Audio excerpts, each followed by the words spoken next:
हाँ जी my dear students, आज हम लोग कंटिन्यू करने जा रहे हैं वही चैप्टर जो हम लोगों ने लास्ट क्लास में स्टार्ट किया था। बेटे, लास्ट क्लास में मैंने आप लोगों के साथ डिस्कस किया था कि हायर परचेज किसे कहते हैं, इंस्टॉलमेंट परचेज किसे कहते हैं और हायर परचेज और इंस्टॉलमेंट परचेज में क्या डिफरेंसेस होते हैं।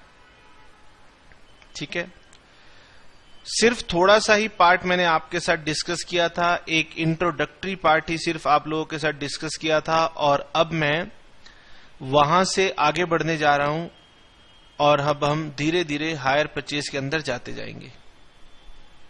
ठीक है बेटे, आज हम लोग अपनी जो स्टार्टिंग करने वाले हैं, पहले तो हम लोग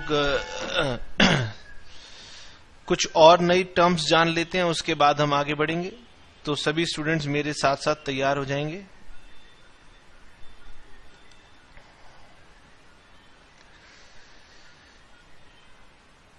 हेडिंग डालेंगे सबसे पहले तो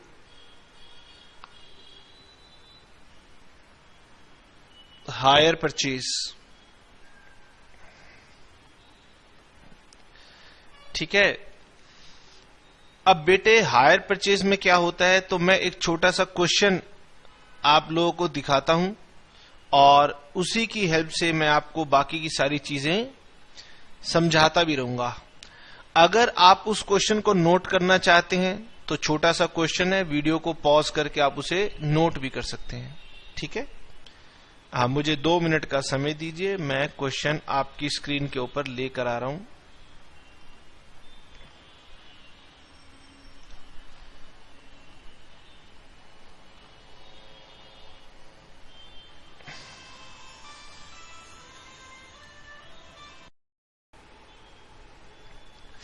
हाँ जी बेटे, तो क्वेश्चन आप लोगों की स्क्रीन पर आ रहा है और क्वेश्चन कह रहा है A company limited purchase machinery from B company limited on hire purchase terms.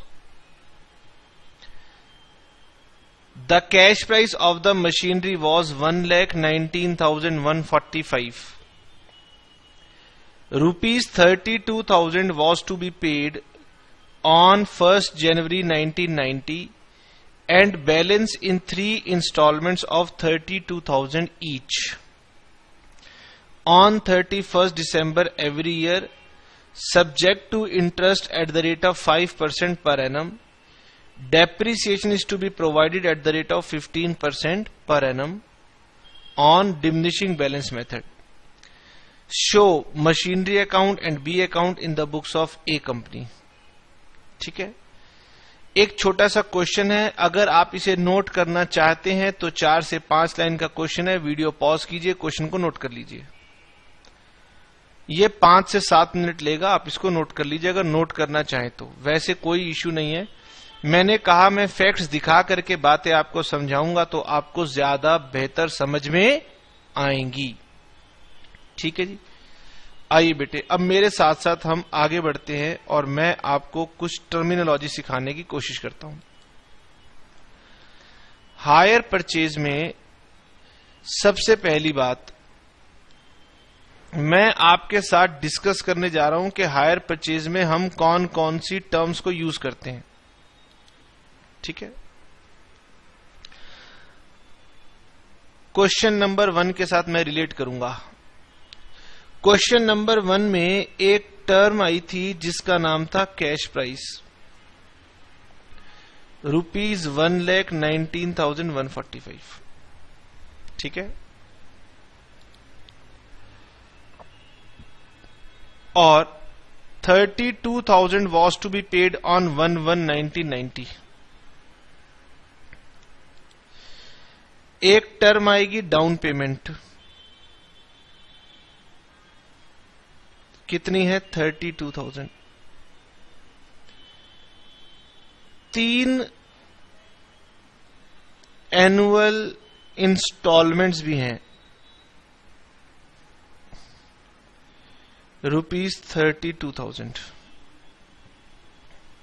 ठीक है जी, और रेट ऑफ डेप्रिसिएशन भी है,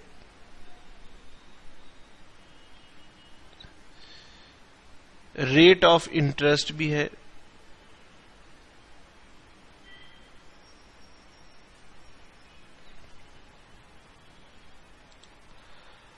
और रेट ऑफ इंटरेस्ट था 5% पर एनम और डेप्रिसिएशन था 15% ऑन डिमिनिशिंग बैलेंस मेथड। आइए बेटे मेरे साथ साथ समझना शुरू करते हैं। मैं आपको कुछ टर्म्स सिखाने जा रहा हूं बेटे। ये टाइमलाइन है, टाइमलाइन का मतलब है पीरियड, और यहां पर पीरियड ऑफ 3 इयर्स है। ये बिगिनिंग ऑफ 3 इयर्स है और ये एंड ऑफ 3 इयर्स है। ठीक है, सबसे पहले लिखा हुआ है कैश प्राइस 1,19,145। तो सबसे पहली बात तो मुझे आपको यह बतानी पड़ेगी कि sir what is meant by cash price. Question कह रहा था कि हमारे पास एक पर्सन था, एक कंपनी लिमिटेड, जिसने खरीदी थी, मशीन खरीदी थी, जिसका कैश प्राइस था 1,19,145। तो सबसे पहली टर्म मेरे पास आती है कैश प्राइस। क्या होती है कैश प्राइस? अब बेटे कैश प्राइस उसका नाम बताता है कि what do you mean by cash price. ठीक है,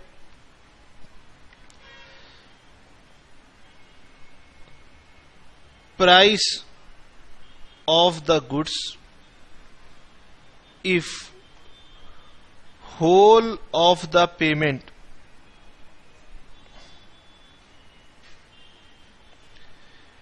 is made in cash immediately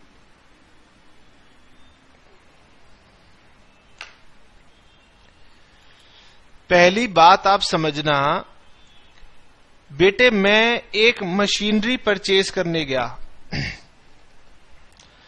जब मैं मशीनरी परचेज करने के लिए गया तो मैंने सेलर से पूछा, मैंने कहा भाई साहब ये मशीनरी कितने की है? उसने कहा 1,19,145।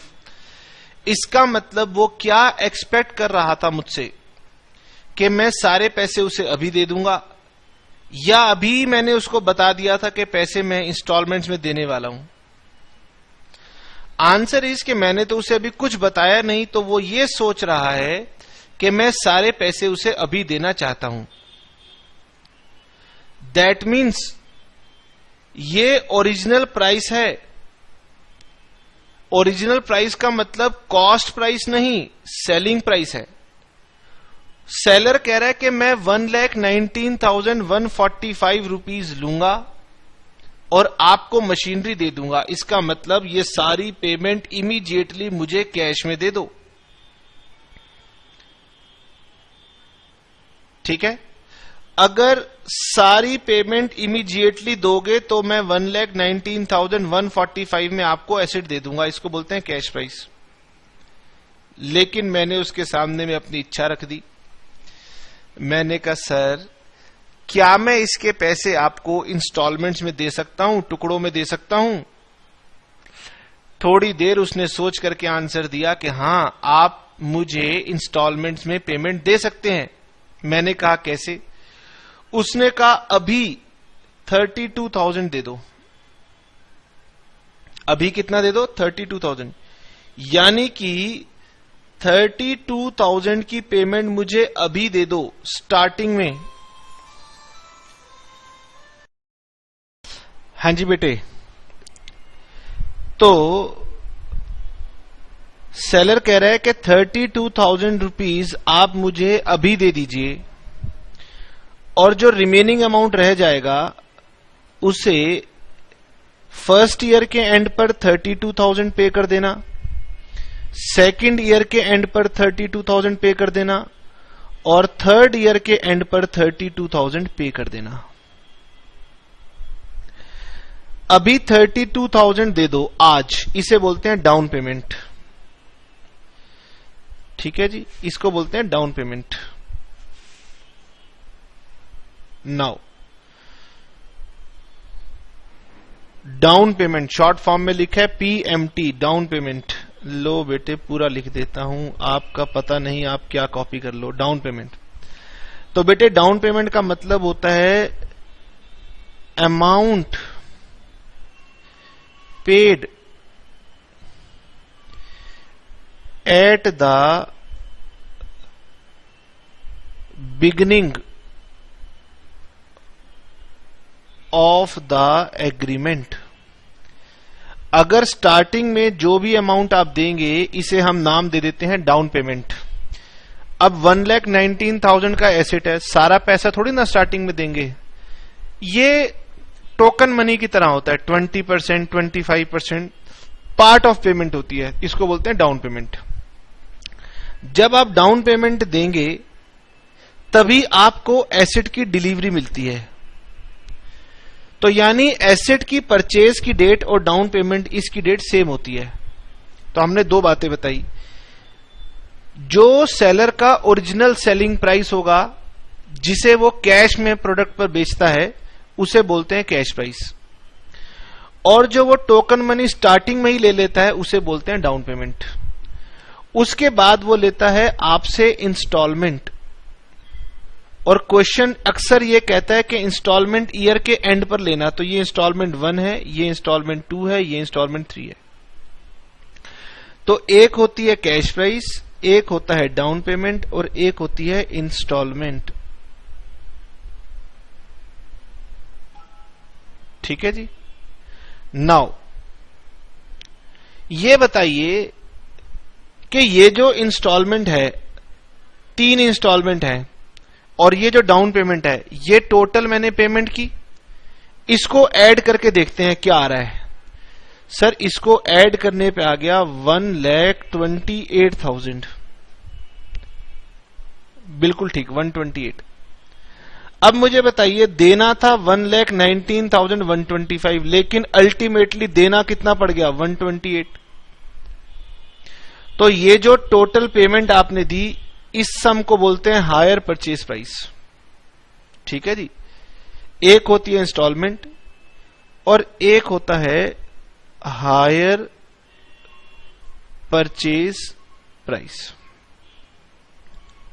ठीक है। नाउ हायर परचेज प्राइस क्या होता है? पहले तो हायर परचेज प्राइस क्या कहते हैं? Total amount payable during the period. अब बेटे अगर आप पेमेंट इंस्टॉलमेंट्स में देंगे then you will end up paying extra amount. ठीक है ना। तो याद रखना बेटे, हायर परचेज प्राइस को हम दो तरीके से डिस्क्राइब कर सकते हैं। नंबर 1, मुझे 1,19,145 से ज्यादा मनी देना पड़ेगा। That means higher purchase price होता है cash price plus interest. Higher purchase price को हम दो तरीके से डिफाइन करेंगे। एक तो हम कहेंगे कि इसमें कैश प्राइस मतलब ओरिजिनल प्राइस के साथ साथ इंटरेस्ट होता है, इसीलिए ये ज्यादा होता है। या फिर हम कह सकते हैं कि hire purchase price is equal to down payment plus sum of all installments होता है। Down payment plus sum of all installments. ठीक है जी। और ये जो इंस्टॉलमेंट होती हैं, इंस्टॉलमेंट होती है part of principal plus interest. इसमें प्रिंसिपल का एक पार्ट होता है और इसमें इंटरेस्ट होता है।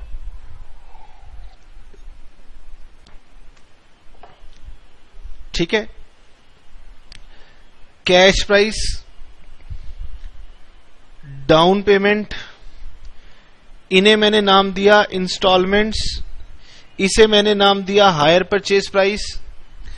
और इंस्टॉलमेंट्स में शामिल होता है, इंक्लूडेड होता है इंटरेस्ट। जब तक क्वेश्चन ना कहे एजम्पशन यही रहेगी कि इसमें इंटरेस्ट इंक्लूडेड होता है। ठीक है जी। आइए बेटे, यहां तक की बातें अगर आपको समझ में आ गई हो तो हम आगे बढ़ें। बताइए।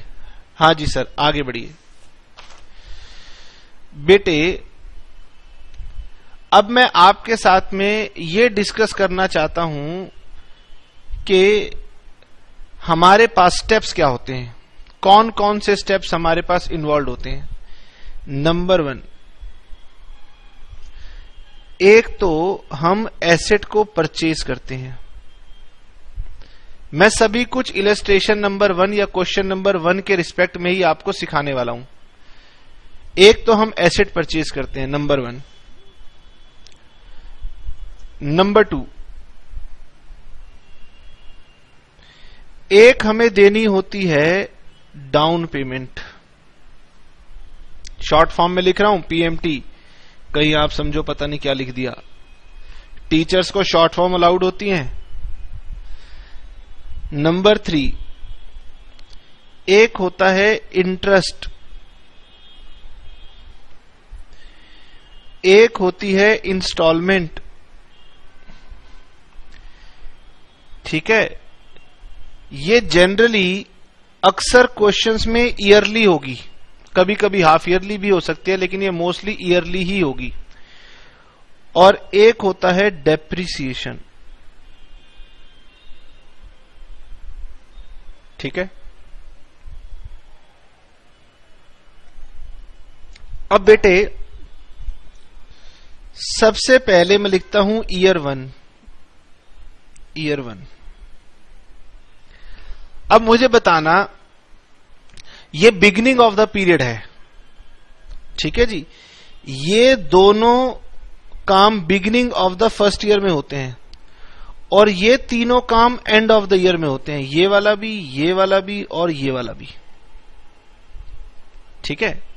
अगर मैं डायग्राम में समझाने की कोशिश करूं, सर डायग्राम तो बुरे हालत में आ चुका है, मैं नीचे लिखकर बता देता हूं आपको। ये है फर्स्ट ईयर, ये है सेकंड ईयर, ये है थर्ड ईयर और ये है बिगिनिंग। हम बिगिनिंग पीरियड पे एसेट को परचेज करते हैं और एसेट परचेज करने के लिए बिगिनिंग में हमें डाउन पेमेंट देनी होती है। मतलब ये दोनों काम बिगिनिंग ऑफ द ईयर में होते हैं, इसलिए मैंने लिखा ये दोनों काम बिगिनिंग में होंगे और ये तीनों काम एंड ऑफ द ईयर पे होंगे। ठीक है जी। नाउ यानी ईयर 1 पर एसेट परचेज करते हैं और उसके लिए डाउन पेमेंट देते हैं और फिर जब फर्स्ट ईयर एंड हो जाता है तो हमारे के ऊपर इंटरेस्ट चार्ज किया जाता है।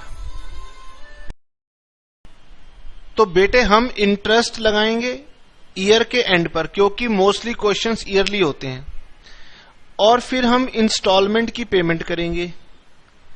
और आज तक आपने डेप्रिसिएशन चैप्टर भी पढ़ रखा है कि डेप्रिसिएशन को हम ईयर एंड पर लगाते हैं। बेटे मैं ये समझाना चाहता हूं कि फर्स्ट ईयर में मैं 1, 2, 3, 4 और 5 स्टेप किया करूंगा अगर ईयरली क्वेश्चन है। इंटरेस्ट, इंस्टॉलमेंट और डेप्रिसिएशन। लेकिन ईयर 2 में एसेट परचेज दोबारा नहीं होगा, डाउन पेमेंट दोबारा नहीं आएगी। हां, सेकेंड ईयर फिर से इंटरेस्ट लगेगा, फिर से इंस्टॉलमेंट की पेमेंट होगी और फिर से डेप्रिसिएशन लगेगा। यानी कि सेकेंड ईयर के एंड पर मेरा इंटरेस्ट, इंस्टॉलमेंट और डेप्रिसिएशन ये तीनों काम होंगे। और क्योंकि मैंने जो एग्जाम्पल लिया था वो 3 एनुअल इंस्टॉलमेंट्स की बात कर रहा था, तो दैट मीन्स मेरे थर्ड ईयर में फिर से 3 स्टेप होंगे और यहां पर क्वेश्चन मेरा कंप्लीट हो जाएगा। ये बात आपको समझ में आ रही है? बताइए, क्या ये बात आपको समझ में आ रही है? मैं जो समझाने की कोशिश कर रहा हूं या जो दिखाने की कोशिश कर रहा हूं वो ये कोशिश कर रहा हूं कि बेटे क्वेश्चन 3 सालों तक बनाकर दिखाना पड़ेगा। ये बात आपको समझ में आ गई कि क्वेश्चन आपको 3 इयर्स तक बना के दिखाना होगा और उसमें कई सारे स्टेप्स होंगे, लेकिन ये सारे के सारे स्टेप्स रिपीटिटिव नेचर के होंगे। इसका मतलब 1, 2, 3, 4 और 5, केवल मैं आपको 5 एंट्रीज सिखाऊंगा और उसी 5 एंट्रीज में से 3 एंट्रीज रिपीट होती चली जाएंगी। यानी ये क्वेश्चन लेंथी होता है लेकिन कंसेप्ट की लर्निंग छोटी होती है। अच्छा जी, यहां तक की बात अगर आप समझ गए हो तो मैं फिर कुछ और बात भी करता हूं। मान लीजिए हमारा क्वेश्चन हाफ ईयरली हो जाए। ये फर्स्ट ईयर एंड हुआ, ये सेकंड ईयर एंड हुआ, ये थर्ड ईयर एंड हुआ, और मेरा क्वेश्चन मान लीजिए हाफ ईयरली हो जाए, तो क्या होगा? तो बिगिनिंग में हम लोग एसेट परचेज करेंगे और हम लोग डाउन पेमेंट भी देंगे, और 6 मंथ्स के बाद इंटरेस्ट लगेगा, इंस्टॉलमेंट दी जाएगी। 6 महीने के बाद डेप्रिसिएशन नहीं लगेगा, फिर अगले 6 महीने के बाद इंटरेस्ट लगेगा, इंस्टॉलमेंट होगी, फिर डेप्रिसिएशन आएगा। फिर 6 महीने बीत जाएंगे तो फिर इंटरेस्ट पे करना, इंस्टॉलमेंट पे करना, और फिर से जब पूरा साल हो जाए इंटरेस्ट देना, इंस्टॉलमेंट देना और डेप्रिसिएशन देना। मतलब ये बेटे इंस्टॉलमेंट तो हाफ ईयरली हो सकती हैं, क्वार्टरली हो सकती हैं, और इंस्टॉलमेंट के अंदर इंटरेस्ट होता है। यानी साल में, ईयर में अगर 2 बार इंस्टॉलमेंट जाएंगी तो 2 बार इंटरेस्ट लगेगा और 2 बार इंस्टॉलमेंट जाएंगी। लेकिन इसका मतलब ये नहीं है कि डेप्रिसिएशन भी 2 बार लगेगा। आप सब जानते हैं डेप्रिसिएशन एक अलग कंसेप्ट है। डेप्रिसिएशन तो ईयर एंड पे ही लगेगा, और हमारा एग्जामिनर बेटे बहुत रेयरली हाफ ईयरली में जाता है, लेकिन वो हाफ ईयरली से आगे नहीं जाता, वरना क्वेश्चन बहुत लेंथी हो जाता है। तो अगर हाफ ईयरली हो तो 5 की बजाय कितने स्टेप हो गए? 1, 2, 3, 4, और यही 3, 4 फिर रिपीट हो गए 5, 6। मतलब एक ही ईयर में ये स्टेप 2 बार रिपीट हो जाएंगे बस। और 7, अगर हाफ ईयरली है तो 7 स्टेप्स हैं और ईयरली है तो 5 स्टेप्स हैं। बोलिए, क्लियर हो गया? हां जी सर, क्लियर हो गया। यानी कि बेटे मैंने आपको इन 5 स्टेप्स की एंट्रीज बतानी है। क्या मुझे इजाजत देते हैं कि मैं आपको ये 5 स्टेप की एंट्रीज बताऊं? हां जी सर, शुरू किया जाए, लर्निंग शुरू किया जाए। लर्निंग को शुरू करने जा रहे हैं मेरे प्यारे प्यारे बच्चे। ठीक है जी, लिखेंगे मेरे साथ साथ अकाउंटिंग ट्रीटमेंट।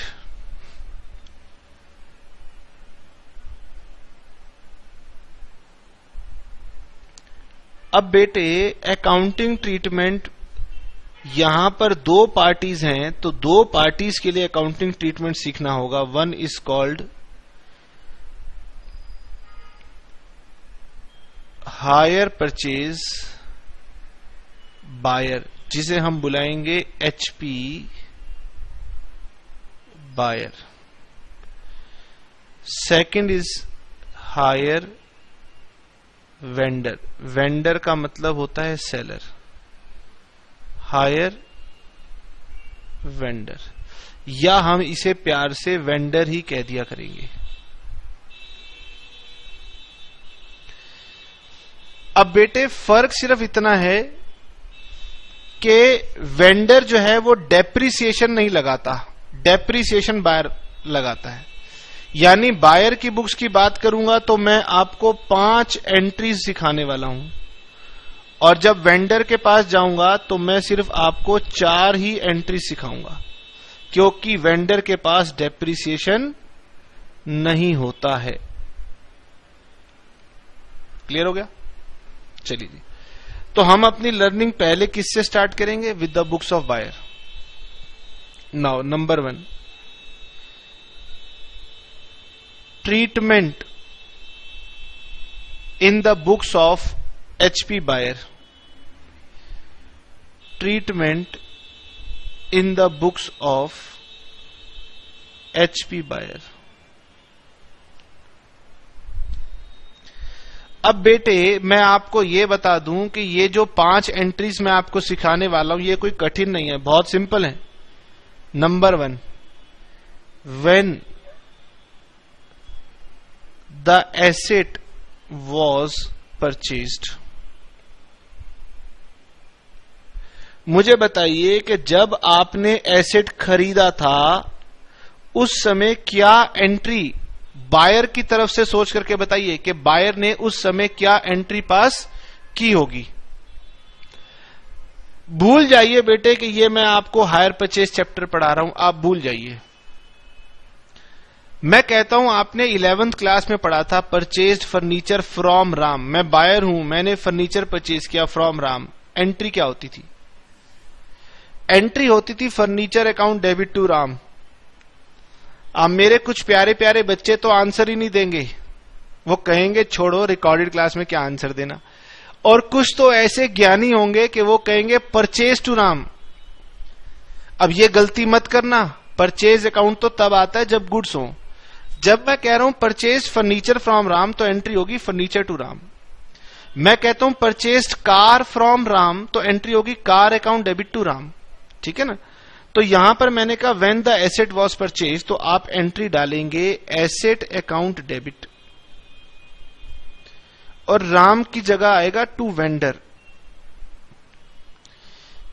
अब बेटे मैं 1,28,000 रुपीज दूंगा वो दूसरी बात है, लेकिन जो मैंने एसेट खरीदा है वो 1,19,145 का है। तो मेरी पहली एंट्री डलती है 1,19,145 से, यानी यहां पर मेरी पहली एंट्री आएगी विद कैश प्राइस। जब एसेट परचेज होगा तो एंट्री डलेगी कैश प्राइस से। नंबर 2, ये बिगिनिंग में एंट्री पास होती है, बिगिनिंग डेट पर, और बिगिनिंग डेट पर एक और एंट्री पास होती है when down payment was made. जब आपने डाउन पेमेंट दी थी तो क्या एंट्री बनी थी?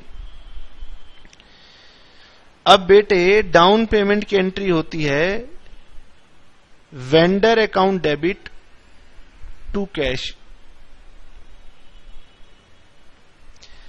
अब मैं आपको याद दिलाना चाहता हूं बेटे, क्लास 11th में आप पढ़ते थे पेड राम ऑन अकाउंट। वहां टीचर बहुत सिखाती थी कि जब हम पूरी पेमेंट ना दें तो हम ऐसे लिखते हैं पेड राम ऑन अकाउंट, मतलब कुछ पैसे दे दिए अकाउंट में जमा कर लो। तो बेटे डाउन पेमेंट भी तो वैसी ही है, जहां पर हमने वेंडर से कहा कि तुम्हें बहुत पैसे देने हैं, ऐसा करो 32,000 तो रख लो, तो ये ऑन अकाउंट पेमेंट है। अब ऑन अकाउंट पेमेंट में ऑन अकाउंट नहीं लिखते, लिखते हैं debit the receiver to cash. इसका मतलब उसमें ऑन अकाउंट नहीं आता था। अभी मैं आपसे कह रहा हूं डाउन पेमेंट, तो ये मत सोचना सर एंट्री में तो कहीं डाउन पेमेंट नहीं लिखा, डाउन पेमेंट कहीं नहीं आता। बात समझ में आ रही है? एंट्री बनेगी vendor account debit to cash, मतलब मैंने वेंडर को पैसे दिए और ये पैसे ऑन अकाउंट है, और यहां पर आ जाएगा डाउन पेमेंट।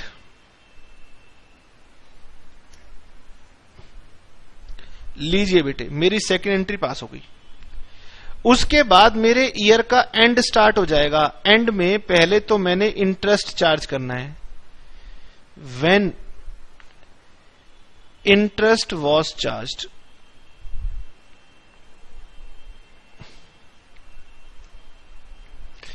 अब बेटे इंटरेस्ट जो होता है वो हमारे लिए एक्सपेंस होता है, इसलिए हम इंटरेस्ट अकाउंट को डेबिट कर देते हैं।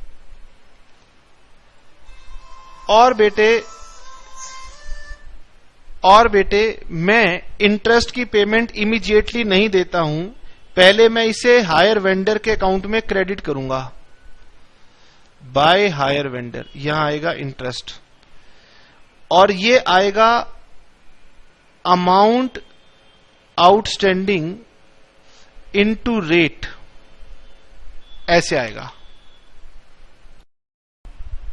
हां जी, अमाउंट आउटस्टैंडिंग इनटू रेट।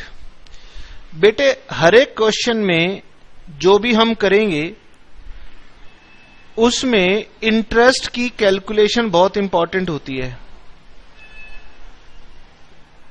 अभी आपने क्वेश्चन पढ़ा था, उसमें यह तो लिखा हुआ था कि रेट ऑफ इंटरेस्ट 5% है, लेकिन यह नहीं लिखा हुआ था कि 32,000 की जो फर्स्ट इंस्टॉलमेंट है उसमें इंटरेस्ट कितना है। ठीक है ना, यानी इंटरेस्ट की कैलकुलेशन बहुत इंपॉर्टेंट हो जाती है हमारे लिए। तो हम आपको हर एक क्वेश्चन के अंदर सिखाएंगे कि इंटरेस्ट को कैसे कैलकुलेट किया जाता है। ठीक है जी। नंबर 3, नाउ नंबर 4, इंटरेस्ट के बाद बताइए, इंटरेस्ट के बाद क्या आता था? इंटरेस्ट के बाद आती थी इंस्टॉलमेंट की पेमेंट।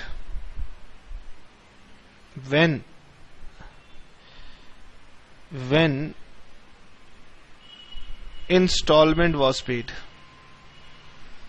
अब बताओ, जब इंस्टॉलमेंट दी थी तो क्या एंट्री बनी होगी? जब हम इंस्टॉलमेंट पे करते हैं तो फिर कुछ बच्चों के मन में आ रहा होगा, सर अब एक तो इंस्टॉलमेंट अकाउंट डेबिट या क्रेडिट होना चाहिए। कुछ बच्चे ना बहुत प्यारे होते हैं, उनसे पूछो डाउन पेमेंट की एंट्री, तो वो डाउन पेमेंट अकाउंट को डेबिट कर देते हैं। डाउन पेमेंट में मैंने पेमेंट दिया, पर्पस डाउन पेमेंट था, और इंस्टॉलमेंट में मैंने पेमेंट दिया, पर्पस इंस्टॉलमेंट है, तो एंट्री में पर्पस नहीं आ रहा। इंस्टॉलमेंट की पेमेंट भी बेटे ऑन अकाउंट पेमेंट है। मैंने 1,28,000 देने हैं वेंडर को, उसमें से एक इंस्टॉलमेंट का पार्ट पे कर दिया। तो पहले तो प्यारे प्यारे बच्चों, इंस्टॉलमेंट अकाउंट को डेबिट क्रेडिट मत कर देना। हाँ, इंस्टॉलमेंट की पेमेंट भी एक सिंपल पेमेंट है जो कि बायर कर रहा है वेंडर को, तो इसलिए debit the receiver, vendor account debit to cash with the amount of installment. और इंस्टॉलमेंट का अमाउंट डायरेक्टली या इनडायरेक्टली आपको क्वेश्चन के अंदर दिया हुआ होता है। Number 5, when depreciation is charged। अब बताइए, जब आप डेप्रिसिएशन लगाते थे 11th क्लास में, आपका फेवरेट चैप्टर होता था, तो क्या एंट्री बनाते थे? प्यारे प्यारे बच्चों जल्दी से बताओ, depreciation account debit to asset account.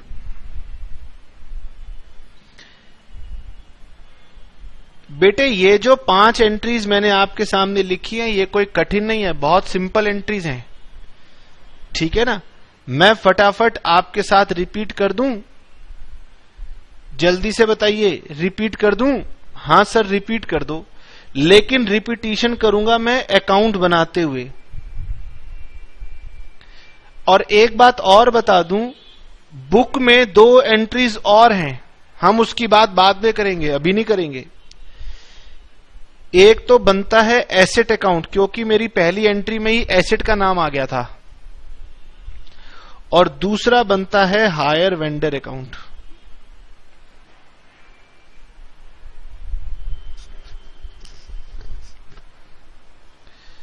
अब बताइए बेटे, जब मैंने एसेट परचेज किया था तो मैंने क्या एंट्री लिखी थी? मैंने लिखी थी asset account debit to vendor. तो यानी पहली एंट्री को मैं लिखता हूं asset account debit to hire vendor, amount में लिखता हूं कैश प्राइस। ठीक है जी। और वेंडर में जाके लिखता हूं bye asset account cash price. यानी मैंने पहली एंट्री को पोस्ट करके दिखा दिया इन 2 अकाउंट्स के अंदर। दूसरी एंट्री थी डाउन पेमेंट। डाउन पेमेंट की एंट्री होती थी vendor account debit to cash. तो सेकंड एंट्री को हम यहां दिखाते हैं टू कैश, और यहां दिखा देते हैं down payment. Third entry 3 interest charge किया था मैंने, interest account debit to hire vendor, यहां दिखाऊंगा बाय इंटरेस्ट अकाउंट।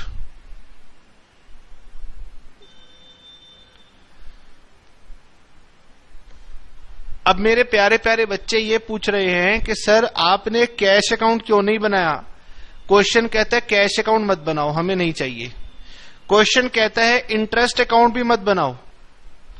क्या है ना, एग्जामिनेशन के अंदर लिमिटेड टाइम है, तो वो इंपॉर्टेंट अकाउंट ही मांगता है, और इंपॉर्टेंट अकाउंट में ये दो अकाउंट बनेंगे, एसेट अकाउंट और वेंडर अकाउंट। अगर कोई एंट्री इन दोनों में पोस्ट होनी है तो डबल पोस्टिंग हो जाएगी पूरी की पूरी, और अगर कोई इन दोनों में पूरी नहीं हो पा रही है, जैसे कि यहां कैश है और यहां इंटरेस्ट है, तो ये मत सोचना कि हम डबल एंट्री फॉलो नहीं करते। बेटे हम तो फॉलो करते हैं, लेकिन एग्जामिनेशन क्वेश्चन सिर्फ रेलिवेंट अकाउंट मांगता है, वो ये अकाउंट मांगता नहीं है, इसलिए मैं सेकंड पोस्टिंग करके दिखा नहीं रहा। ठीक है ना, वो कभी मांगेगा और ना आपको बनाना है। आपको सिर्फ दो ही इंपॉर्टेंट अकाउंट बनाने हैं बायर की बुक्स में, इन्हीं की पोस्टिंग करनी है। यहां पर दिखाइए एसेट अकाउंट, पहली एंट्री में आ गया।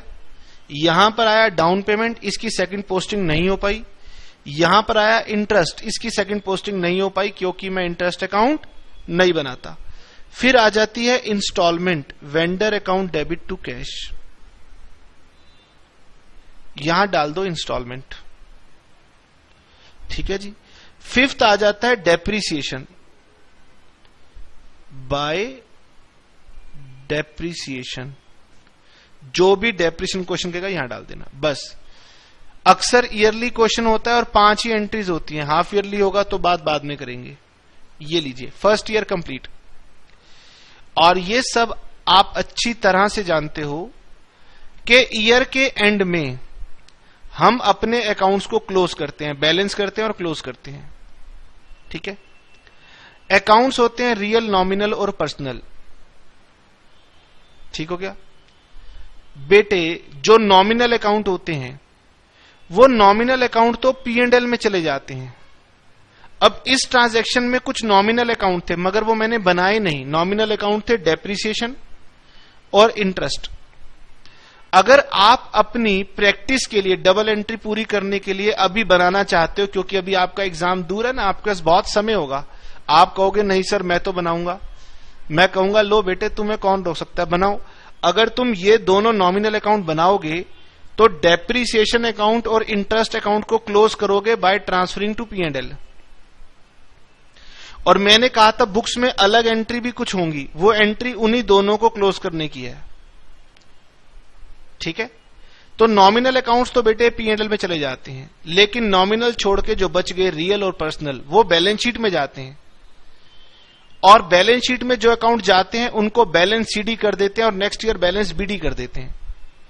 तो जानते हो मेरा एसेट अकाउंट ये एक रियल अकाउंट है और मेरा वेंडर अकाउंट एक पर्सनल अकाउंट है, यानी इन दोनों में आएगा बैलेंस CD और वो फिर नेक्स्ट ईयर हो जाएगा बैलेंस ब्रॉट डाउन। और मुझे क्वेश्चन 3 इयर्स तक कंटिन्यू भी करना है, यानी फर्स्ट ईयर में मैं इसे कंप्लीट करूंगा तो यहां आ जाएगा बाय बैलेंस CD। जबकि अगर आप डेप्रीसिएशन अकाउंट बना रहे होंगे तो वहां आएगा P&L, क्योंकि उसे बैलेंस करके आगे नहीं ले जाते, उसे P&L में डाल के खत्म कर देते हैं। यहां CD आएगा तो ये नेक्स्ट ईयर यहीं पर बैलेंस BD आ जाएगा, सेम अमाउंट यहां आ जाएगा। तो ये थोड़ा सा स्पेस देके बनाना जब क्वेश्चन बनाएंगे।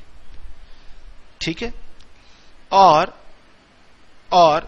ये जो वेंडर अकाउंट है इसे भी आप जब क्लोज करेंगे तो यहां आ जाएगा to balance CD, balancing figure, और ये बैलेंसिंग फिगर नेक्स्ट ईयर आ जाएगी बाय बैलेंस ब्रॉट डाउन। ये कंटिन्यू हो जाएगी और फिर दोबारा से सेकंड ईयर का प्रोसेस स्टार्ट हो जाएगा। और सेकंड ईयर के प्रोसेस में दो ही बातें आएंगी इस अकाउंट में, एक तो आएगा इंटरेस्ट, थर्ड वाली एंट्री, और एक आएगा इंस्टॉलमेंट, फोर्थ वाली एंट्री, और यहां आएगा टू बैलेंस CD। ठीक है जी। अब बेटे यहां आ जाएगा बाय बैलेंस ब्रॉट डाउन, और अब मैं लास्ट ईयर के अंदर एंटर कर जाऊंगा। ये मेरा लास्ट ईयर है, ठीक है। होगा ये, यहां पर आता है इंटरेस्ट और यहां पर आती है इंस्टॉलमेंट, और ये लास्ट ईयर है, इसलिए कोई बैलेंस सीडी आएगा नहीं। क्वेश्चन कराते हुए जो जरूरी बात मैंने आपको सिखानी है वो ये कि ये तो ऊपर से आ गया, ये क्वेश्चन के अंदर गिवन है 32,000, और इंटरेस्ट हम हमेशा कैलकुलेट करते हुए आते हैं। इंटरेस्ट को हम हमेशा आपको सिखाएंगे, कैलकुलेशन होती है अमाउंट आउटस्टैंडिंग इनटू रेट। लेकिन ये लास्ट वाला इंटरेस्ट अगर आप कैलकुलेट करेंगे ना तो ये अकाउंट मैच नहीं करेगा। सर क्यों नहीं मैच करेगा? बेटे क्वेश्चन के अंदर ना राउंडिंग ऑफ कर दी जाती है। जब आप पढ़ते हैं क्वेश्चन में रेट ऑफ इंटरेस्ट गिवन था 5%, तो दरअसल वो राउंडेड ऑफ होता है। जब इंस्टॉलमेंट बनाई गई तो रेट आ रहा था 4.96%। एग्जामिनर ने कहा बेचारे बच्चे 4.96% क्या निकालेंगे, 5% कर दो। तो अगर वो इंटरेस्ट को राउंड ऑफ करता है तो उसकी वजह से मेरी लास्ट इंस्टॉलमेंट मैच नहीं करती है। ये मैं क्वेश्चन कराते हुए आपको सिखाऊंगा, लेकिन कराने से पहले हिंट देना जरूरी है कि अगर ये पता है तो बेटे लास्ट इंटरेस्ट को बैलेंसिंग फिगर डालना।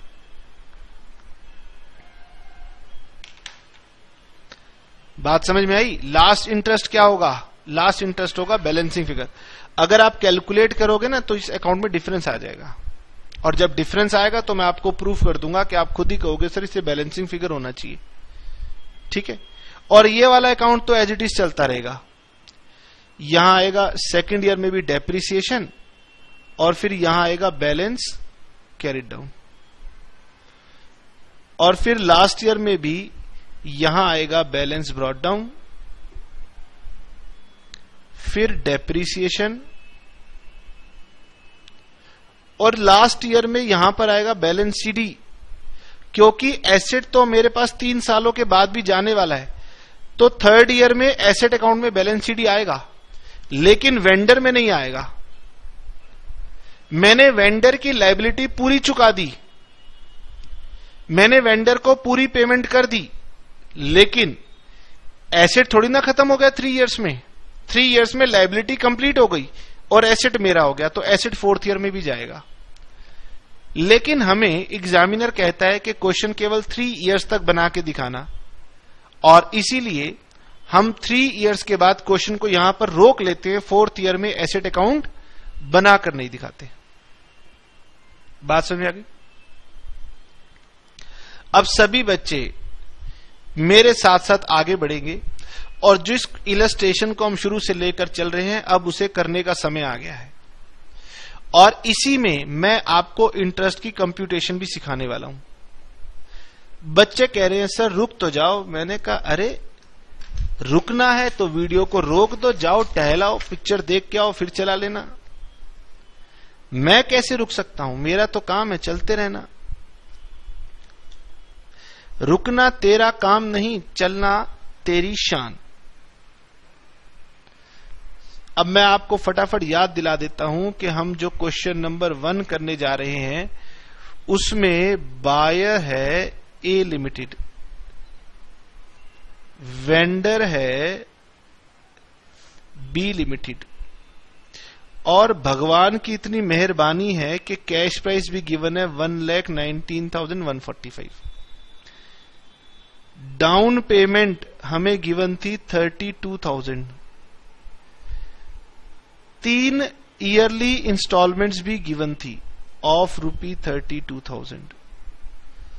सर रेट ऑफ इंटरेस्ट भी गिवन था। मैंने कहा बताओ कितनी कृपा हो गई प्रभु की, रेट ऑफ इंटरेस्ट भी गिवन था। सर रेट ऑफ डेप्रिसिएशन भी गिवन था। मैंने कहा मुझे अच्छे से ध्यान नहीं है, मैं 1 मिनट चेक कर लूं रेट ऑफ डेप्रिसिएशन क्या था।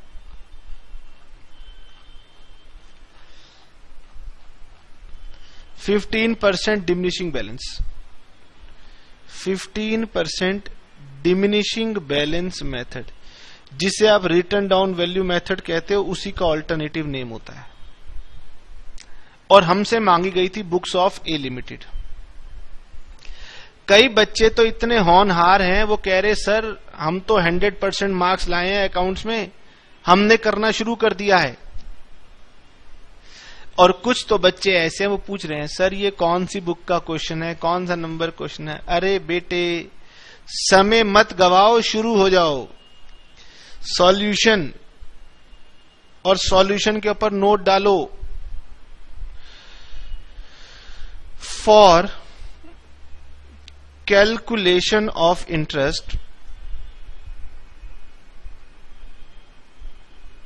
नो सेपरेट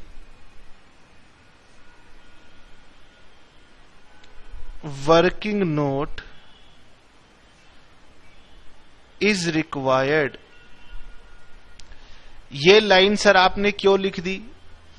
बेटे आप बुक को पढ़ते ही एज इट इज फॉलो करना शुरू कर देते हो। अब बुक वाला कहता है कि मैं बच्चों को कैसे सिखाऊं इंटरेस्ट कंप्यूट करते हैं, तो उसने एक फॉर्मूला दिया हुआ है हाउ टू कंप्यूट इंटरेस्ट, कुछ स्टेप्स भी बना के दिए हुए हैं। अब बेटे मैं तो आपके सामने बैठा हूं, मैं आपसे बातचीत कर सकता हूं, भले वन वे बातचीत कर रहा हूं, मैं आपको डायग्राम बना के दिखा सकता हूं, मैं समझा सकता हूं। तो मैं आपको समझाऊंगा कि इंटरेस्ट को कंप्यूट करने के लिए अलग से टाइम वेस्ट करके वर्किंग नोट बनाने की जरूरत नहीं है। हम जब क्वेश्चन बनाएंगे उसी में साथ साथ आपका इंटरेस्ट भी कंप्यूट हो जाएगा। इसलिए बुक जब भी वर्किंग नोट बनाए इंटरेस्ट का तो आप मत बनाना, ठीक है ना। जैसे मैं सिखा रहा हूं आप वैसे करना, फिर हम बुक के क्वेश्चन भी करेंगे, सब हो जाएगा। अभी मैंने आपको बताया था कि बायर की बुक्स में मुझे 2 अकाउंट बनाने हैं, one is asset account and another is vendor account, ठीक है जी। तो इस क्वेश्चन में एसेट क्या था? मशीनरी था। हाँ जी मशीनरी था, तो एक बनाना है machinery account. Number 1 machinery account.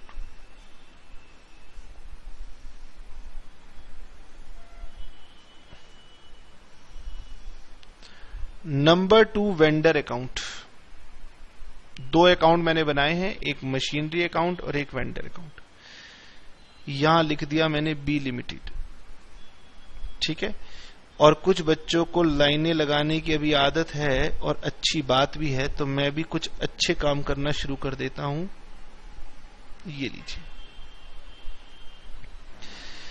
जल्दी से याद कीजिए। स्टेप नंबर 1 पहली एंट्री क्या थी? Machinery account debit to vendor account. Machinery account debit 1190, machinery account debit to vendor. तो मशीनरी अकाउंट में लिखा टू वेंडर 1,19,145 और इसकी second posting 1190 by machine 1,19,145। Clear?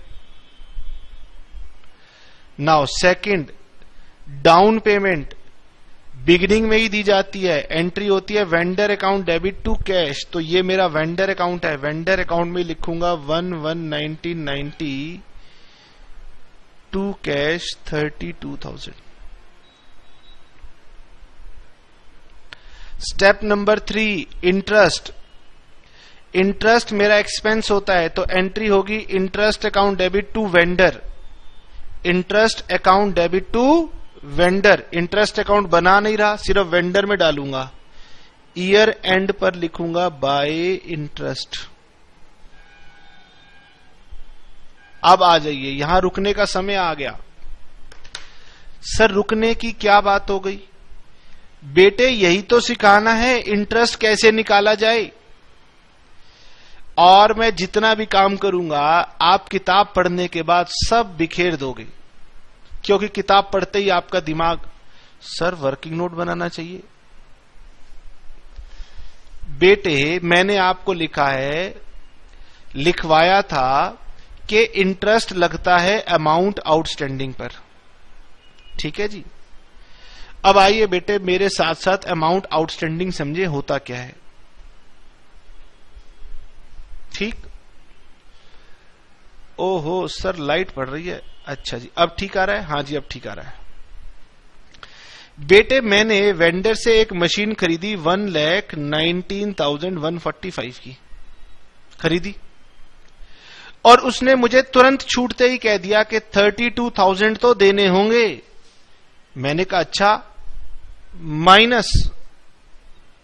Minus का साइन नजर आ रहा है, ऊपर माइनस का साइन आ रहा है, यहां पे माइनस 32,000 मैंने माइनस कर दिए, बोलो कितना बचा? 87,145। इसका मतलब 1,19,145 की अगर मैंने आपसे एक एसेट ली तो 32,000 तो आपने मुझसे इमीडिएटली ले लिया, तो फिर आपने मुझे लोन कितने का दिया था? 87,145।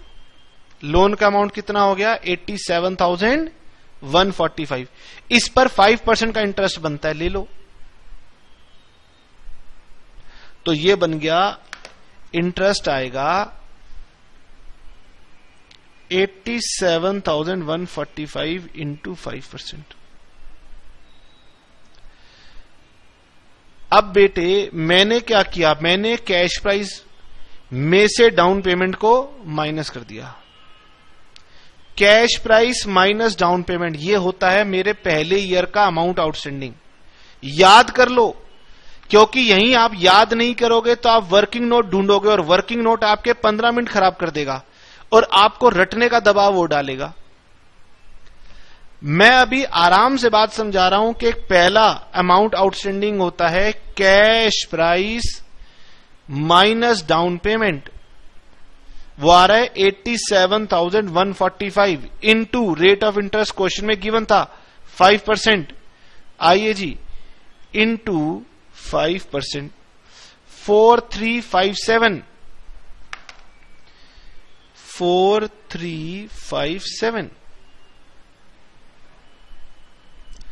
लीजिए step number 1, step number 2, step number 3। आइए जी step number 4, payment of instalment to cash. Instalment निकालने की जरूरत नहीं है, क्वेश्चन में दे ही रखा है, कितना? 32,000। Sir step number 5, depreciation 31,1290 by depreciation कितना? 15%, तो 1,19,145। डेप्रीसिएशन तो वैल्यू पर लगेगा ना, 1,19,145 इंटू 15%, ये हुआ 17,872। 17,872, और ये मेरा आ गया बाय बैलेंस कैरिड डाउन 1,01,273। अब बेटे अगर कैलकुलेशन मिस्टेक हो गई हो तो आप ठीक कर लेना, मेरे हिसाब से सब कुछ सही आ रहा है। 1,191 टू बैलेंस ब्रॉट डाउन 1,01,273। अब नीचे निकाले बेटे बैलेंस सीडी कितना रह गया?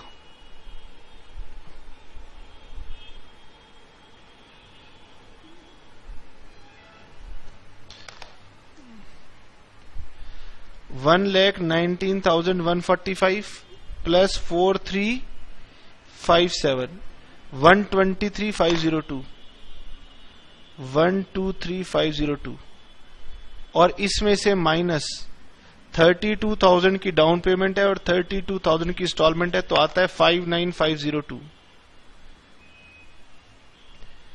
और 1,191 को यहां आ जाएगा बाय बैलेंस ब्रॉट डाउन 59,502। और सेकेंड ईयर के एंड में सीधा सीधा इंटरेस्ट कैलकुलेट करना है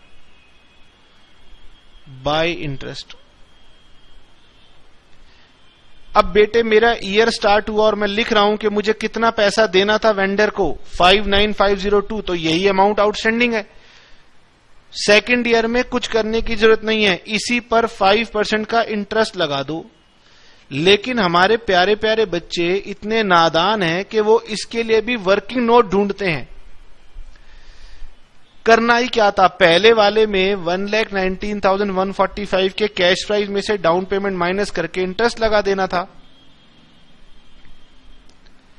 और दूसरी बार तो जो अमाउंट आएगा उसी पे इंटरेस्ट लगाना। लेकिन इसके लिए भी कुछ बच्चों को वर्किंग नोट चाहिए, चाहिए तो चाहिए, उनकी मर्जी। बताइए इंटरेस्ट कितना, 2975।